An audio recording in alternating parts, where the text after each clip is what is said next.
Hello നമസ്കാരം. ഏറ്റവും പുതിയൊരു വീഡിയോയിലേക്ക് സ്വാഗതം. ലോൺ എടുക്കുന്നതിന് മുമ്പ് നിങ്ങൾ പല കാര്യങ്ങൾ ശ്രദ്ധിക്കാറുണ്ട് അല്ലേ? എത്രയാണ് പലിശ നിരക്ക്, കാലാവധി എത്രയാണ്, അതിപ്പോൾ ഒരു പുതിയ വീട് വെക്കാനായാലും വാഹനം വാങ്ങുന്നതിനായാലും എല്ലാം നിങ്ങൾ എല്ലാ കാര്യങ്ങളും ശ്രദ്ധിക്കാറുണ്ട്. പക്ഷേ ലോണ് തിരിച്ച് അടച്ച് ക്ലോസ് ചെയ്യുമ്പോൾ നമ്മൾ എന്തൊക്കെയാണ് ശ്രദ്ധിക്കേണ്ടത് എന്നുള്ളതിനെക്കുറിച്ച് എന്തെങ്കിലും ഐഡിയ ഉണ്ടോ? ഇല്ലെങ്കിൽ ടെൻഷൻ അടിക്കേണ്ട, ഞാൻ പറഞ്ഞുതരാം. അതിനു മുമ്പ് ഈ ഒരു ചാനൽ ആദ്യമായിട്ടാണ് കാണുന്നതെങ്കിൽ സബ്സ്ക്രൈബ് ചെയ്യുക, സപ്പോർട്ട് ചെയ്യുക. നിങ്ങൾ പറഞ്ഞ കാലാവധിക്ക് മുമ്പാണ് ലോൺ അടച്ച് ക്ലോസ് ചെയ്യുന്നതെങ്കിൽ പല ബാങ്കുകളും സ്ഥാപനങ്ങളൊക്കെ നിങ്ങൾക്ക് പലതരത്തിലുള്ള ഫീസും കാര്യങ്ങളൊക്കെ നിങ്ങളെ കയ്യിൽ നിന്ന് ഈടാക്കാറുണ്ട്. എന്നാൽ ഭവന വായ്പയിൽ ഇത് ഈടാക്കാറില്ല.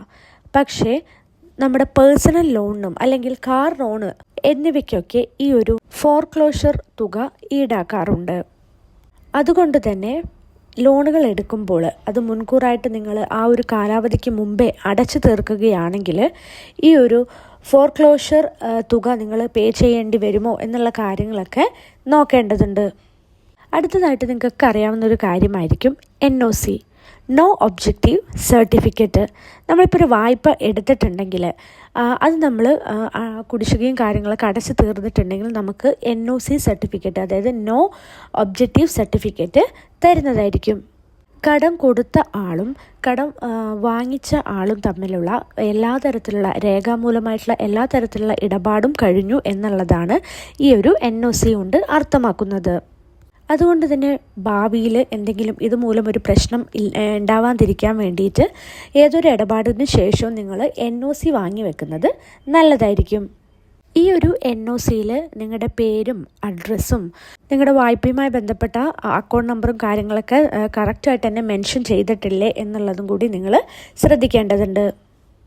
ഭവന വായ്പയൊക്കെ എടുത്തവർ നിങ്ങൾക്ക് അറിയാം പലതരത്തിലുള്ള അതായത് ലാൻഡുമായി ബന്ധപ്പെട്ടതും അതായത് വീടുമായി ബന്ധപ്പെട്ടതൊക്കെ പല ഡോക്യുമെൻറ്റ്സും നമ്മൾ ചിലപ്പോൾ അവിടെ ബാങ്കുകളിലും കാര്യങ്ങളൊക്കെ കൊടുക്കേണ്ടി വരും. അപ്പം നമ്മൾ കൊടുത്ത എല്ലാ ഡോക്യുമെൻറ്റ്സും കിട്ടി എന്നുള്ളത് നമ്മൾ ഉറപ്പ് വരുത്തേണ്ടതുണ്ട്. അടുത്തതായിട്ട് വരുന്ന ഇമ്പോർട്ടൻ്റ് ആയിട്ടുള്ള കാര്യമാണ് ലീൻ. അതായത് കടക്കാരന് നമ്മൾ സ്വത്ത് കൈവശം വെക്കാനുള്ള അവകാശം നീക്കം ചെയ്യലാണ്. അതാണ് ലീൻ.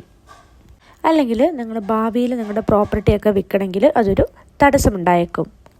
ഭവന വായ്പയൊക്കെ അടച്ച് നിങ്ങൾ പൂർത്തിയാക്കിയതിന് ശേഷം ആ വസ്തുവിൻ്റെ മേലുള്ള ലീൻ ഒഴിവാക്കുന്നതിന് വേണ്ടിയിട്ട് നിങ്ങൾ ബാങ്കിൻ്റെ ഒരു പ്രതിനിധിയുമായിട്ട് രജിസ്ട്രാർ ഓഫീസ് സന്ദർശിക്കേണ്ടതുണ്ട്.